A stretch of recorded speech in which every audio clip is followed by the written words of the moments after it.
For 5 minutes. Mr. Speaker, I rise to offer perspective on the purpose and mission of this 118th Congress. The gentleman is recognized for 5 minutes. I'm honored to speak here on the House floor for the first time.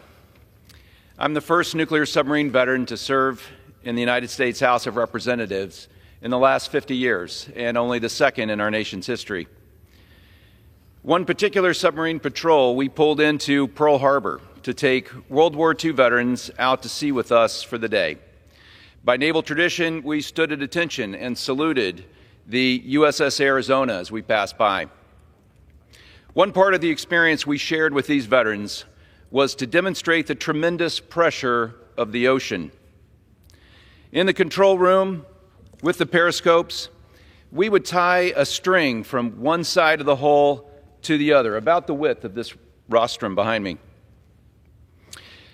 Our submarine's hull is made of high-strength steel to keep the water out and the crew safe.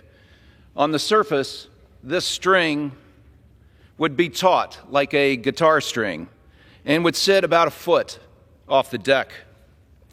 But as we submerged our boat, the pressure of the sea would compress the hull, and that string would begin to droop.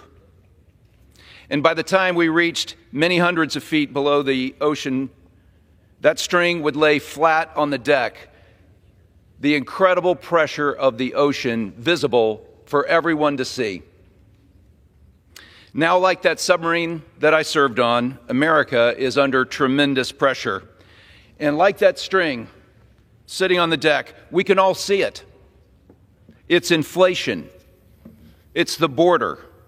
It's the lawlessness of our federal agencies, and it's clear that our nation is in trouble.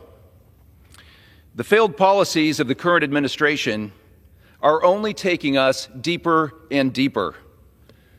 And now, with a Republican majority led by Speaker McCarthy, we have the leadership for this critical moment in time.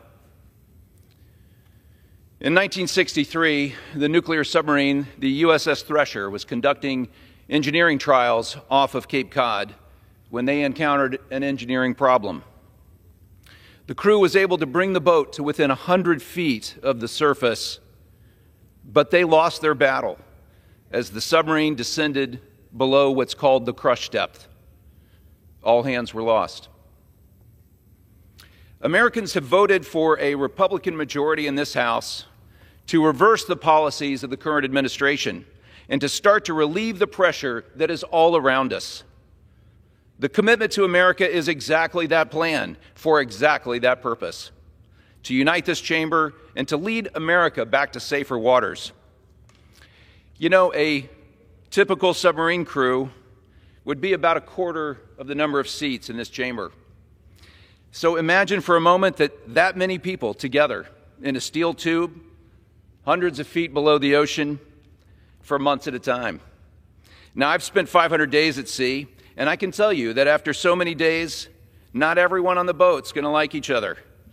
But you know, the thing about submarines is that there's no easy way off.